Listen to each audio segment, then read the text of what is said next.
रायगढ़ जिला एक प्रकार से औद्योगिक क्षेत्र माना जाता है। खदाने के मामले में लगभग यहाँ कम से कम 60 से 70 खदानें होंगे और यहाँ पे जो पावर प्लांट है वो लगभग सैकड़ों की संख्या में है। भारत दुनिया में कोयले का दूसरा सबसे बड़ा उत्पादक और उपभोक्ता देश है। आर्थिक विकास के नजरिए से भी कोयला देश के लिए बेहद महत्वपूर्ण है, लेकिन इसके खनन से हर साल बहुत से गरीब, किसान और आदिवासी प्रभावित होते हैं। उनसे उनकी जमीनें छीन ली जाती हैं, जंगल काट डाले जाते हैं, जिससे उनकी रोजी रोटी खतरे में पड़ जाती है। सुना है कि आपके गांव का विस्थापन हो रहा है, होने की संभावना है। तो किस तरह का डर है गांव में? बेघर हो जाएंगे, बेघर का डर है। रोजी रोटी छीना जाएगा, जमीन चली जाएगी। अब किसने कहा है कि हटाया जाएगा आपको? अब बस्तीज वाला तो कहते हैं हटा ही के। अच्छा, कुछ सर्वे वगैरह हुआ है इसका? हाँ, एक बार होई से कतको झनकेर हो जैसे कतको झनकेर नहीं हुई। 2023 में भारत सरकार द्वारा कोयला खनन के लिए पिछले 5 वर्षों 2017 से 22 के दौरान जारी किया गया अधिग्रहित भूमि डेटा के अनुसार 8,835 किसानों से लगभग 2,990 हेक्टेयर जमीन खनन के लिए ली गई। जिंदल और अडानी जैसी बड़ी कंपनियों के आने से इस क्षेत्र में उन्होंने लाखों हेक्टेयर जल, जंगल और जमीन पर कब्जा जमा लिया है। तब से लेकर आज तक यहाँ के सैकड़ों गांव और लाखों ग्रामीण आदिवासी विस्थापन, पुनर्वास, मुआवजा, बेरोजगारी, संस्कृति की लूट और प्रदूषण की समस्या झेल रहे हैं। जब 2012-13 में वहां पर जाना शुरू किया तो एक चीज जो बहुत समझ में आई कि जिस तरीके से इन सभी माइंस जो चल रही थी उसमें पर्यावरण के जितने भी नियम थे जिनके जो लागू होने चाहिए इनके ऊपर काम करने के लिए, उनका बहुत ही बड़े पैमाने पे उनका वायलेशन हो रहा था और उनको दरकिनार करके माइनिंग हो रही थी, जिससे ना सिर्फ मतलब अपन पर्यावरण की बात कर रहे हैं और लोगों के स्वास्थ्य, लोगों के जीवन पे उसका एक डायरेक्ट असर पड़ रहा था। पूरे छत्तीसगढ़ में मेरे हिसाब से तो कोरबा और रायगढ़ में सबसे ज्यादा पॉल्यूशन हुआ और पर्यावरण विभाग जो है वो खाली देखने के लिए है, लोगों को एनओसी बांटने के लिए है, पैसा खा कर दिन भर खाली यही काम करते हैं। वो लोग प्रदूषण के ऊपर कोई ध्यान नहीं देते। आपके अनुसार पर्यावरण की रक्षा के लिए किस किस तरह के कदम उठाए जा सकते हैं, क्योंकि आप एक संस्था से भी जुड़े हैं? मेन मैडम जो इनको इसी मिलती है इन्वायरमेंट क्लियरेंस उद्योगों को, अगर उन्हीं का पालन कर लें तो प्रदूषण होगा ही नहीं। रायगढ़ जिले के तमनार तहसील के अंतर्गत आने वाला नागरामुड़ा, जहां जिंदल कंपनी की एक बहुत ही बड़ी कोयला खदान है, जहां पर कोल माइनिंग का काम होता है। जिंदल कंपनी ने इस गांव को विकास और पानी के नाम पर गोद लिया था, लेकिन अब इस गांव में विस्थापन की बात चल रही है।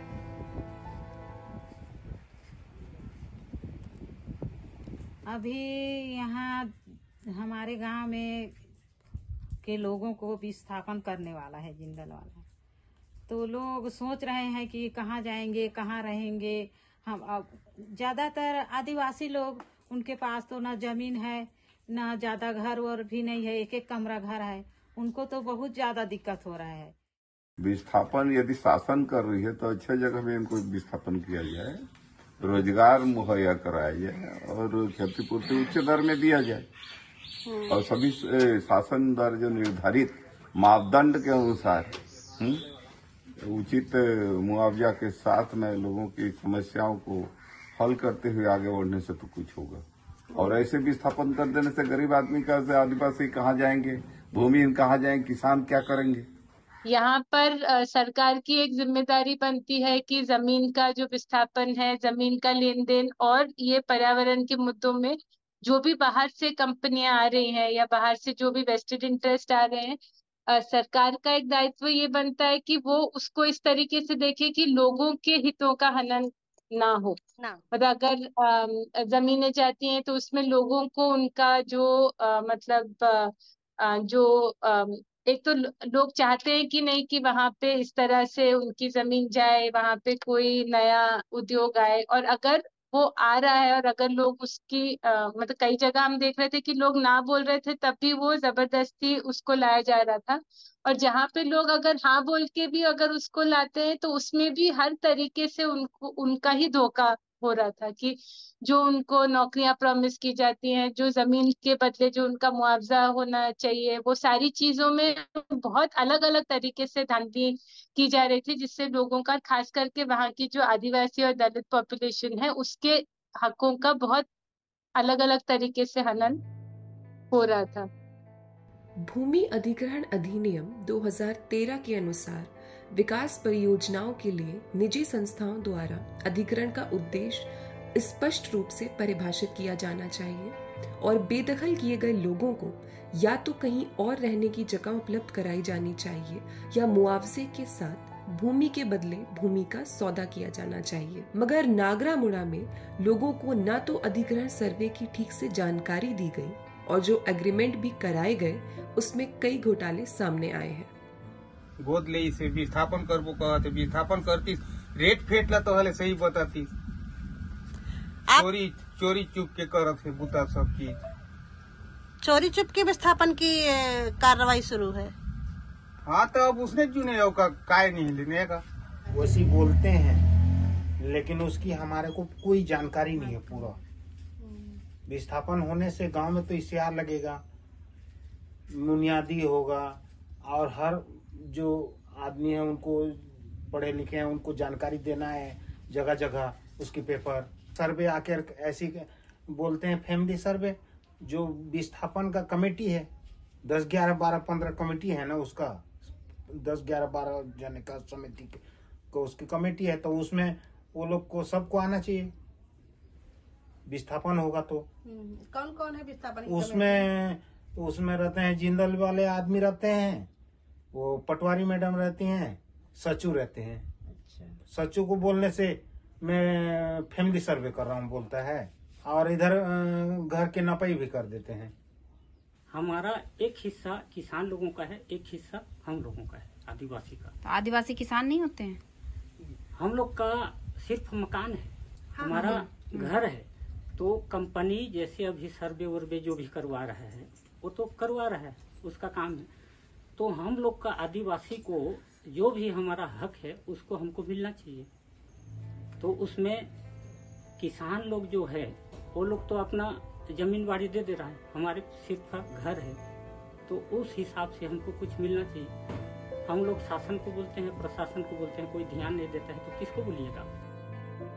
रायगढ़ जिले में अनुसूचित जाति SC की संख्या 17.1% है, जबकि अनुसूचित जनजाति ST कुल जनसंख्या का सिर्फ 9% है। राज्य के खनिज अधिकतर उन इलाकों में हैं जहां आदिवासी रहते हैं, इसलिए भूमि अधिग्रहण के लिए किसानों के पास तो जमीन भी है जिसका मुआवजा उन्हें मिल सकता है, मगर उन आदिवासियों का क्या जिनके पास घर के नाम पर सिर्फ उनके जंगल ही हैं। आदिवासी जो है आज धीरे धीरे जैसे गिद्ध उस समय थे तो वैसे आज आदिवासी लुप्त होते जा रहा है। आज यहाँ कोयला खनन का काम चालू हुआ, उसमें न आदिवासी न गैर आदिवासी उसको कोई देखा नहीं जाता है। इसमें जिसका जमीन है किसान तो बेच के अपना भाग जा रहा है, लेकिन आदिवासी का आज कोई साथ नहीं दे रहा है। हम लोग आदिवासी हैं, हमारा जमीन बाड़ी कोई नहीं है, और हम लोग आज गांव वाला को भी बोलते हैं कि भाई हमारा साथ दो आप, तो बोलते हैं कि आदिवासी तुम अपना देखो, हम लोग अपना देखेंगे।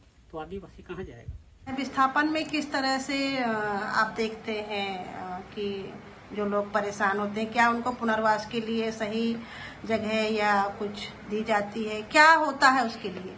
देखो व्यवस्था विस्थापन जो है कि अगर कहीं उद्योग लग रहा है, उद्योग के क्षेत्र में अगर मान लो जो प्रभावित गांव आ रहे हैं उनकी सहमति से ग्राम पंचायत में बकायदा उनके स्वीकृति ली जाती है और उनका एक तय होता है कि आपको हम अच्छे जगह सुविधा देंगे, वहाँ पे उनके जमीन के जो शासन के द्वारा गाइडलाइन तय किया गया उनको मुआवजा दी जाएगी, उनके परिवार को नौकरी दी जाएगी। लेकिन आप देखेंगे कि केवल ये एग्रीमेंट के समय रहता है, उसका पालन ईमानदारी से नहीं होती। इसी कारण आज भी लोग भटक रहे हैं अपने मुआवजा और अपने रोजगार के लिए। आप समझ सकते हैं कि ये केवल बेईमानी है कि जब जन सुनवाई होता है उद्योग लग जाते हैं, लेकिन उसके बाद वो उद्योग वाले भूल जाते हैं। हमको लिखित दे शासन दोनों कि आपको फलाना जगह में आपको जमीन दिया जाएगा, आपका एक गांव को आदिवासी जितना भी हैं आपको एक जगह में आपको रखा जाएगा। ये चीज लिखित वो लोग गारंटी देते तो उसको विश्वास करते, लेकिन उसका कोई लिखित जानकारी नहीं तो हम लोग किसको विश्वास करेंगे।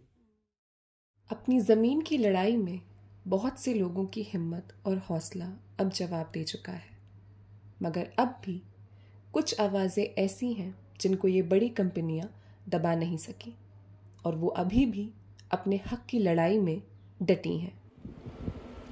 हम खेदने से गले नहीं जाएंगे, खेदने से भी नहीं जाएंगे। हाँ, नहीं जाएंगे। उन्होंने यहाँ हमारे संगठन में मिल के आंदोलन भी हम लोग किए।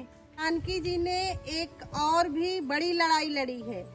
इनकी जो जमीन थी इनके पिताजी की, तो भाई ने कंपनी को बेच दी थी और जब इनको पता चला इन्होंने एक लंबी लड़ाई लड़ी और संघर्ष के बाद इनको जीत भी हासिल हुई, जमीन भी मिली और कंपनी का जो मालिक था वो जेल भी गया।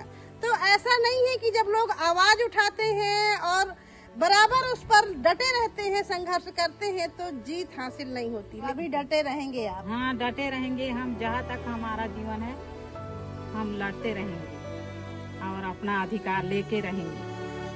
खबर लहरिया, आपकी खबर आपकी भाषा।